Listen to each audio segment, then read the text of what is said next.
My Will or God's Will? By J.R. Miller. May your will be done. Matthew 6, verse 11. Not as I will, but as you will. Matthew 26, verse 39. What is success? What is the true aim in life? What should one, setting out to make his way through this world, take as the goal of all his living and striving? Views of life differ widely. Many think they are in this world to make a career for themselves.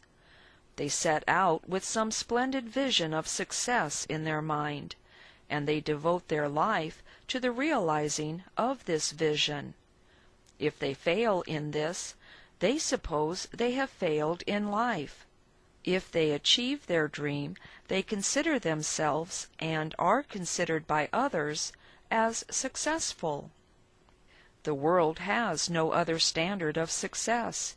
It may be the amassing of wealth. It may be the winning of power among men.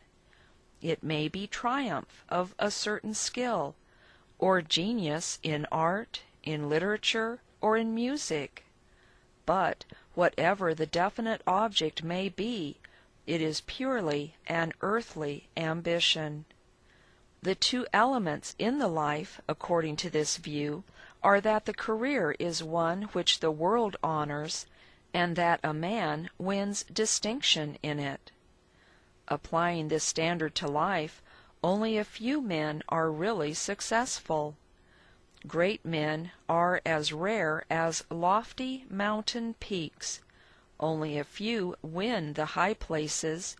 The mass remain in the lower valleys. The percentage of those who succeed in business is small. In the professions, too, in literature, in art, in civil life, in all the callings, it is the same. Only a few win honor, rise into fame, achieve distinction, while the great multitude remain in obscurity, or go down in the dust of earthly defeat. Is this the only standard of success in life? Do all men, except for the few who win earth's prizes, really fail? Is there no other kind of success? The world's answer gives no comfort to those who find themselves among the unhonored. But there is another sphere. There is a life in which success is not material, but spiritual. One may utterly fail so far as earthly results are concerned, and yet in the invisible spiritual realm be a splendid winner in the race. The true test of life is character.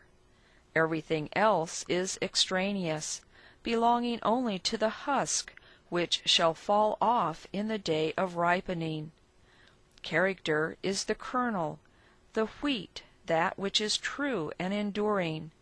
Nothing else is worth while, except that which we can carry with us through death and into eternity. Paul puts it in a sentence when he says, "So fix our eyes not on what is seen, but on what is unseen.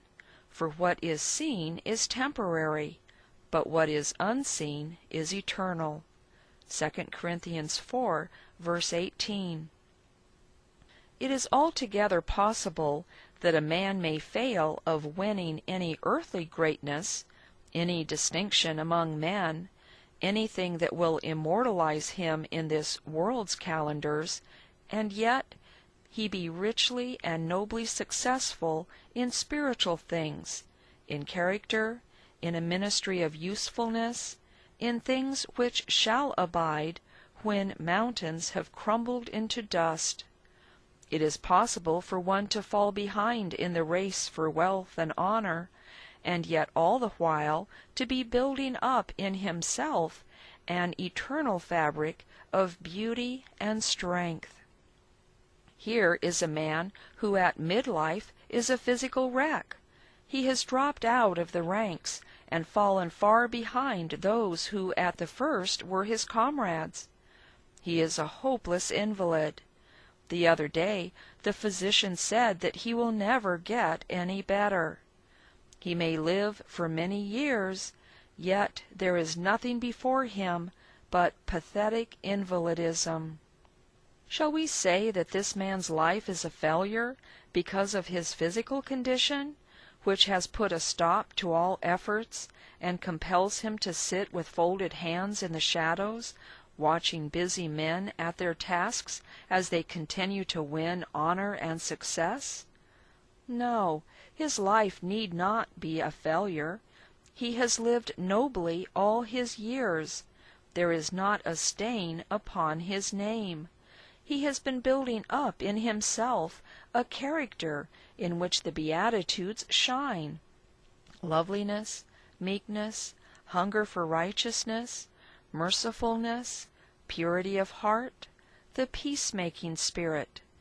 He has won no name in the world's ranks, but he has followed Christ faithfully and has pleased him.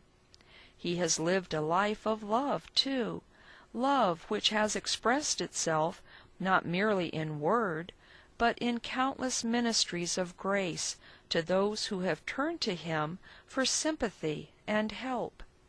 He has had God and heaven in all his life, and has lived near the heart of Christ. No doubt there is a mystery about the strange ways of providence with him, but we may be sure that this godly man's life is in God's sight no less successful when all activity has ceased than it was in the days when he was busiest, full of energy and toil. Who will say, indeed, that these are not his best days? While the outer man has been perishing, decaying, may not the inner man have been growing in all worthy qualities, in all spiritual graces, in the things which shall endure forever? Ofttimes it is in what the world regards as failure that a man really achieves his noblest and best success. Many a man has found his soul only when he has lost his fortune, or his health, or his place. We are not accustomed to thank God for our disappointments, for the blighting of our earthly hopes and expectations, for the failure of our plans. But we might safely do so, oftentimes, for it is in such experiences as these that we are led to the sources of truest blessedness and most enduring honor. What is the standard of success in the sphere of the unseen and the eternal? It is in doing the will of God. He who does the will of God makes his life radiant and beautiful, though in the world's scale he is rated as having altogether failed in the battle. He who is true, just, humble, pure, pleasing God, and living unselfishly, is the only man who really succeeds, while all others fail. Really, there is no other final and infallible standard of living. One who writes his name highest in earth's lists, and yet has not done God's will, meanwhile has failed, as God himself looks at his career. God has a purpose in our creation, and we succeed only when our life carries out this purpose. The most radiant career, as it appears to men, means nothing if it is not that for which God has made us. We fail in life if we do not realize God's will for us. We live worthily only when we do what God sent us here to do. A splendid career in the sight of men has no splendor in God's sight if it is but the striving of human ambition, if it is not God's ideal for the life. Not the making of a fine worldly career, therefore, but the simple doing of God's will is the one true aim in living. Thus only can we achieve real success. If we do this, though we fail in the earthly race, we shall not fail in God's sight.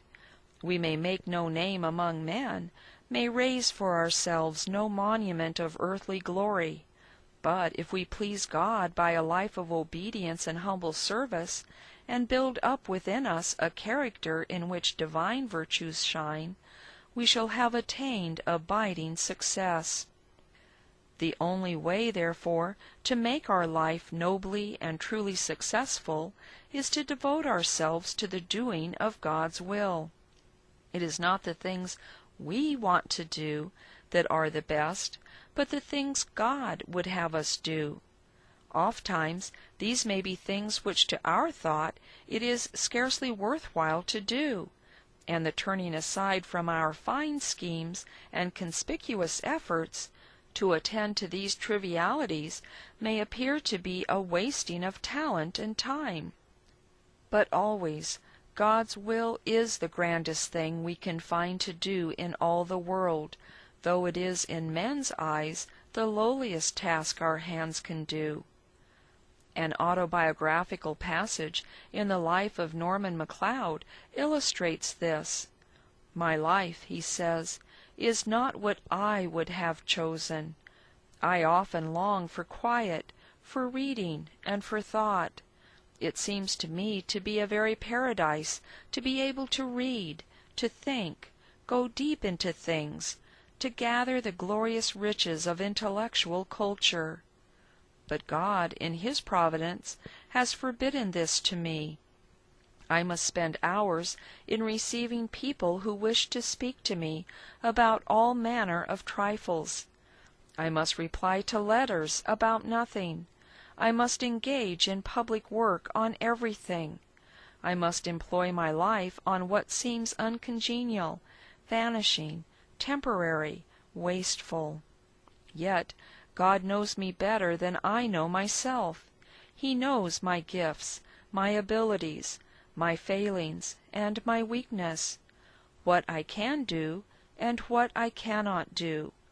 So I desire to be led and not to lead, to follow Him. I am quite sure He has thus enabled me to do a great deal more in ways which seem to me almost a waste of life, in advancing His kingdom, than I would have done any other way. The most successful life is the one which submits the most cheerfully and the most completely to the will of God. It will not be an indolent life, nor will it be aimless and purposeless. It is the will of God that every ability of our being shall be brought out, trained and disciplined to its highest possibility, and devoted to the noblest and worthiest service. But the dominant influence in our life should always be the will of God, and not any ambition of our own. Then shall we fulfill the purpose for which God made us when He sent us into the world, and this will be the noblest career possible for us.